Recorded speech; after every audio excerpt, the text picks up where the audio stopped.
की राज्य प्रगतशील एका बाजूला आम्ही म्हणत असेल, तुम्ही सोलरमध्ये इन्व्हेस्टमेंट करा म्हणून लोकांना सांगत असतील आणि परत टीओडी किंवा ग्रीड चार्जेसच्या माध्यमातून त्यांचं कंबरड मोडणार असेल तर मला वाटते चुकीचं आहे. त्या संदर्भात आपण भूमिका या ठिकाणी त्यांच्या बाजूने घ्यावी अशी आमची विनंती आहे. माननीय मुख्यमंत्री महोदय. माननीय सभापती महोदय, माझं ब्रीफिंग चूक नाही, तुमचं ब्रीफिंग चूक आहे. असं आहे की पहिले तर 2-3 गोष्टी मी तुम्हाला सांगतो की हा जो काही ग्रीड सपोर्ट चार्ज आहे हा एकूण आपले जे ग्राहक आहेत त्या ग्राहकांपैकी 0.13% लोकांवर लागतोय.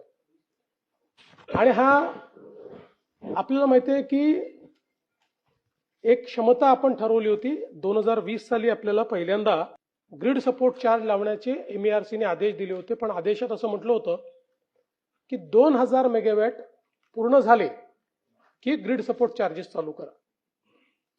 त्यानंतर आपण 2021 मध्ये पुन्हा त्यांना विनंती केली. 2022-23च्या दरम्यान त्यांनी आपल्याला पुन्हा असं सांगितलं की ठीक आहे 2000 ने 5000 झाले की तुम्ही लावा. आता त्याच्यानंतर त्या याच्यात ते बदल करायला तयार नाही आहेत. त्यामध्ये ते ग्रीड सपोर्ट चार्जेस ठेवले आहेत. पण ग्रीड सपोर्ट चार्जेस म्हणजे काय आहेत आपण जर विचार केला तर it is a loss in profit, it is not a loss. आपण जर बघितलं तर साधारणपणे ₹2.90 जी कमाई आहे त्यातनं ₹1.42 चालले आहेत. हा लॉस नाही आहे.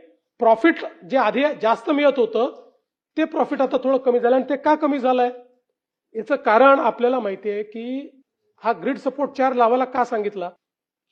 ही जी काही आपल्याला सोलरची वीज मिळते याच्या ग्रीडवर प्रेशर येतं. कारण ही एका दाबाची वीज नसते, एका वेळी सारख्या दाबाने ती मिळत नसते.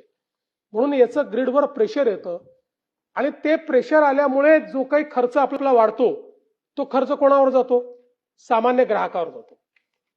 म्हणजे यांच्या ऍडिशनल प्रॉफिटवर सामान्य ग्राहकाकडनं वसूल करणे हे होऊ नये म्हणून यांचं प्रॉफिट थोडं कमी केलं MERCने आणि कोणावरही ते चार्जेस लावले नाहीत.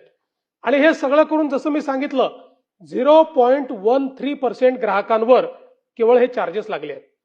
दुसरं आपल्याला मी सांगू इच्छितो की जे आपण सांगितलं पहिला जो ऑर्डर MERCने दिला होता आम्ही MERCला लक्षात आणून दिलं. ब्लंडर केलं होतं त्यांनी, ब्लंडर. 40,000 कोटी रुपयाची त्यांनी तरतूद ही दोन्हीकडे पकडली आणि ते त्यांनी इंडस्ट्रीला पास ऑन केले. परिणाम काय होत होता, सामान्य ग्राहकाच्या खिशातनं पैसा निघत होता. आणि जसं मी सांगितलं की जालन्यातल्या एका इंडस्ट्रीला एका वर्षामध्ये 300 कोटीचा फायदा मिळत होता. एका इंडस्ट्रीला आम्ही त्यांच्या लक्षात आणून दिलं की तुम्ही 40,000ची तरतूद दोन्हीकडे पकडली आहे, एक तर इकडे पकडावी लागेल ना तर इकडे पकडावी लागेल. म्हणून तात्काळ हे लक्षात आल्याबरोबर MERCने त्याला स्थगिती दिली, त्यात नवीन आदेश दिला. लोक सुप्रीम कोर्टात गेले. सुप्रीम कोर्टाने सांगितलं की आदेश तर ठीक आहे पण तुम्ही पुन्हा सुनावणी केली पाहिजे आणि म्हणून पुन्हा सुनावणी चालली आहे. याच्यामध्ये सगळे जे काही फिगर्स आहेत हे सगळे फिगर्स मॅटर ऑफ रेकॉर्ड आहे, त्याच्यामुळे आपण ते तपासू शकता. दुसरं आपण जे सांगितलं आता सगळ्या 100% फिडरवर स्मार्ट मीटर लागलेलं आहे. त्यामुळे आपल्याकडे आता कुठलंही अंदाजपंची काम नाही, 100% सगळे फिडर जे आहेत त्याच्यावर काम झालंय. ग्रीड सपोर्ट चार्ज जो आहे हाही रेट्रोस्पेक्टिव्ह नाही. ग्रीड सपोर्ट चार्ज 1 फेब्रुवारी 2026 पासून आपल्याला लावायला सांगितलाय, त्यानुसार तो आपण लावलाय.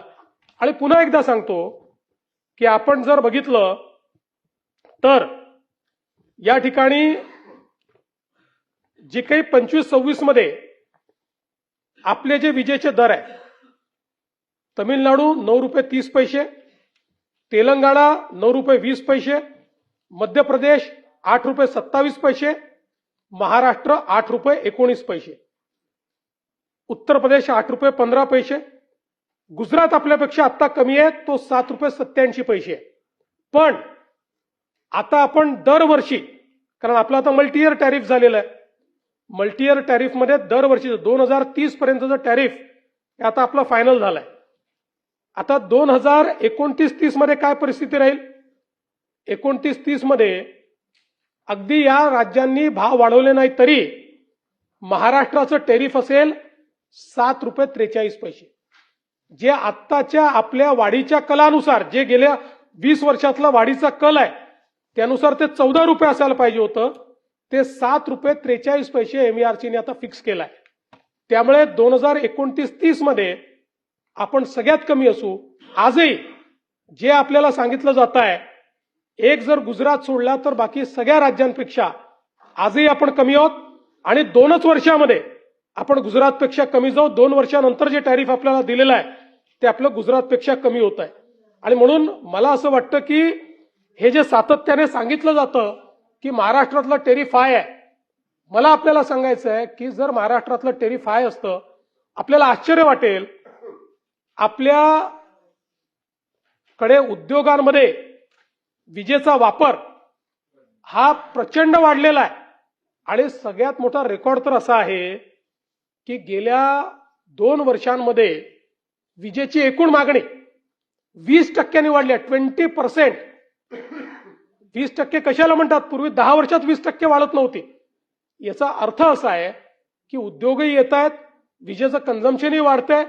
ज्या राज्यामध्ये, समजा जर महाराष्ट्रामध्ये सर्वाधिक विजेचे दर असते तर आजूबाजूची सगळी राज्य कॉम्पिटिटिव्ह आहेत, लोक तिथे गेली असती, पण ती गेली नाही आहेत, ती महाराष्ट्रात आलेली आहेत. अनेक वेळा लोक काय आहे सांगताना सोयीचं स्टॅटिस्टिक्स देतात. महाराष्ट्रामध्ये तर आपण वेगवेगळ्या प्रकारच्या सुटी ज्या दिलेल्या आहेत त्या इतक्या मोठ्या प्रमाणात दिलेल्या आहेत की त्या सगळ्या आजही, त्या सगळ्या सुटी जर अकाउंट फॉर केल्या तर आपण सगळ्यात कमी जाऊ. आणि तिसरं तुम्हाला महत्वाचं सांगतो, ग्रीड सपोर्ट चार्ज मधनं समजा जर पूर्वी एवढाच पैसा कमवायचा असेल किंवा त्यापेक्षा जास्ती कमवायचा असेल तर केवळ बॅटरी स्टोरेजमध्ये गेलं तर हे सगळे प्रॉब्लेम सॉल्व्ह होणार आहे. आज प्रश्न कसा आहे, ज्या बँकिंगचा आपण बोललो, जी काही वीज तो तयार करतोय त्यातली 35% वीज तो दिवसा वापरतोय आणि 65% वीज तो रात्री आपल्याला मागतोय. त्यामुळे net we are the loser. आपण जर या ठिकाणी टीओडीचा टाइम ऑफ द डेचा जो काही कॉन्सेप्ट आहे तो जर आणला नाही तर उद्या आपल्या खिशातनं पैसे द्यावे लागतात. मग आपल्या खिशातनं जर पैसे दिले, पैसे तर काही कंपनी देत नाही. MERC काय करते? MERC किती पैसे ते द्यायचे आहेत त्याचा हिशोब लावते आणि इथे बसलेल्या प्रत्येक ग्राहकावर तो टाकते. तर आपण दुसऱ्याला लॉस न करता जर एखादा निर्णय केला तर तो निर्णय योग्य आहे, पण आपला लॉस करून दुसऱ्याचं प्रॉफिट करायचं. आपला म्हणजे सामान्य ग्राहकाचा लॉस करून दुसऱ्याचं एक विविक्षित 40,000 लोकांचं प्रॉफिट आणि 3 कोटी लोकांचा लॉस, हे काही योग्य नाही. त्यामुळे हा घेतलेला निर्णय अतिशय योग्य आहे. मात्र ज्या लोकांना असं वाटत असेल की याच्यामुळे त्यांच्यावर अन्याय होतोय, त्या सगळ्यांना आम्ही सांगितलंय तुम्ही बॅटरी स्टोरेजमध्ये जा तर तुम्हाला आहे त्यापेक्षा जास्त फायदा होईल.